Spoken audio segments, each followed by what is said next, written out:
সকাল থেকে সন্ধ্যা পর্যন্ত সারাদিন কি করলাম, কি রান্না করলাম সেই সকল ভিডিও একসাথে আজ শেয়ার করব। হ্যালো এভরিওয়ান, আসসালামু আলাইকুম। একদম সকালবেলা ঘুম থেকে উঠে আমি দেখছিলাম বাইরের ওয়েদারটা আজকে খুবই মেঘলা আর প্রচুর পরিমাণে বৃষ্টি আর বাতাস বইছিল। এইটা ছিল ফ্রাইডের ব্লগ। ফ্রাইডেতে কিন্তু প্রচুর পরিমাণ বৃষ্টি আর বাতাস ছিল। আসলে এই কয়েকদিন যাবৎ প্রতিদিনই খুব বৃষ্টি আর বাতাস বইছে, আর তার জন্য সকালবেলা উঠেই দেখি যে আম্মু নাস্তা রেডি করতেছে। আর নাস্তায় ছিল এইরকম সবজির পাতলা খিচুড়ি। পাতলা খিচুড়ি আমার খুবই পছন্দ। আর তারপর খাওয়া দাওয়া শেষ করে চলে গেলাম একটু রান্না বান্নাতে। তো আজকে যেহেতু ফ্রাইডে, তো ফ্রাইডের রান্না বান্না মূলত আমিই করি।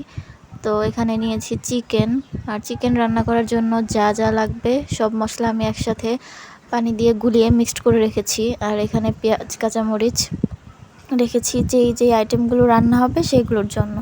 তো প্রথমে একটা পাতিলে আমি তেল দিয়ে তার মধ্যে পেঁয়াজ কুচি দিয়ে দিলাম।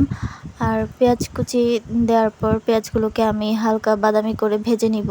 যেহেতু আমি দেশি মুরগি রান্না করছি, তাই খুব কম মশলা দিয়ে আমি তরকারিটা রান্না করব। আর তার জন্য এই পেঁয়াজগুলোকে আমি খুব ভালোভাবে ভেজে নিব। আর ভেজে নেওয়ার পর এটাতে আমি এই মশলাটা সবগুলো যে আমি মিক্সড করে রেখেছিলাম সেগুলো দিয়ে খুব ভালোভাবে এই মশলাগুলোই একটু কষিয়ে নিব। চিকেন রান্না করার ক্ষেত্রে কিন্তু মশলাটা খুব ভালোভাবে যদি কষানো হয় তবে চিকেনটাও কিন্তু খেতে খুবই টেস্ট হয়। আর তার জন্যই আমি মশলাটাকে খুব ভালোভাবে আগে কাঁচা গন্ধটা যাওয়ার জন্য পানি ছাড়া এটাকে একটু কষিয়ে নিচ্ছি। আর যখন এটা এরকম কষানো হয়ে যাবে তখন আমি সামান্য পরিমাণ পানি দিয়ে 3 থেকে 4 মিনিট এটাকে আমি খুব ভালোভাবে কষিয়ে নিব। যখন তেলটা উপরে উপরে উঠে যাবে তখন আমি তার মধ্যে চিকেন দিয়ে দিব। এই যে এটা প্রায় কষানো কমপ্লিট। আর এখানে আমি পুরো একটা চিকেন আছে, এখানে একটা দেশি মুরগি, তাই মাংসর পরিমাণটা কম দেখা যাচ্ছে। মশলার সাথে আমি চিকেনগুলোকে খুব ভালোভাবে মিক্সড করে এটাকেও খুব পানি ছাড়া খুব ভালোভাবে এটাকে কষিয়ে নিব। যে চিকেন থেকে যে পানিটা ছাড়বে সেটা দিয়ে এটা কষাবো আগে।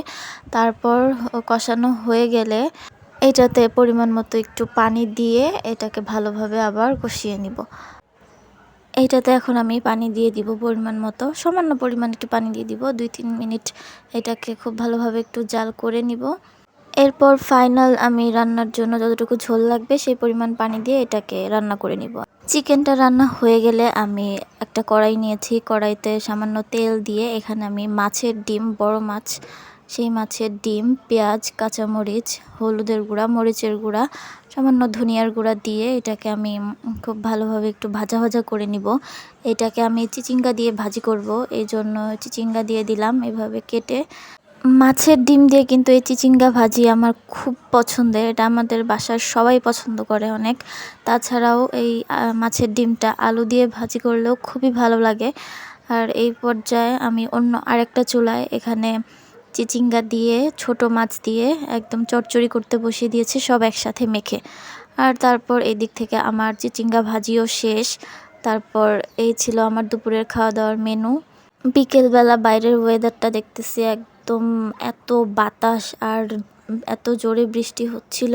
এই বাতাস আর বৃষ্টি দেখে আমার একটু এখন ভাজা পোড়া খেতে ইচ্ছে করলো। তার জন্য এখানে আমি পটেটো সমোচা বানানোর জন্য সব কিছু রেডি করে নিচ্ছি। এখানে আলু সেদ্ধকে আমি খুব ভালোভাবে ম্যাশ করে নিয়েছি। আর প্রথমে এটার পরোটা বানানোর জন্য যেভাবে ময়দা তৈরি করা হয় কাইটা, সেভাবে আমি কাই করে নিয়েছিলাম।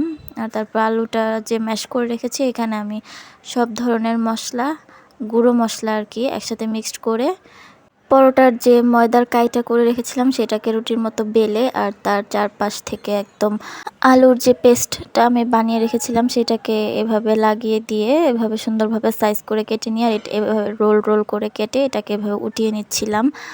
আর আমার সবগুলো বানানো শেষ। আর এরপর এটাকে আমি তেলে ভেজে নিব।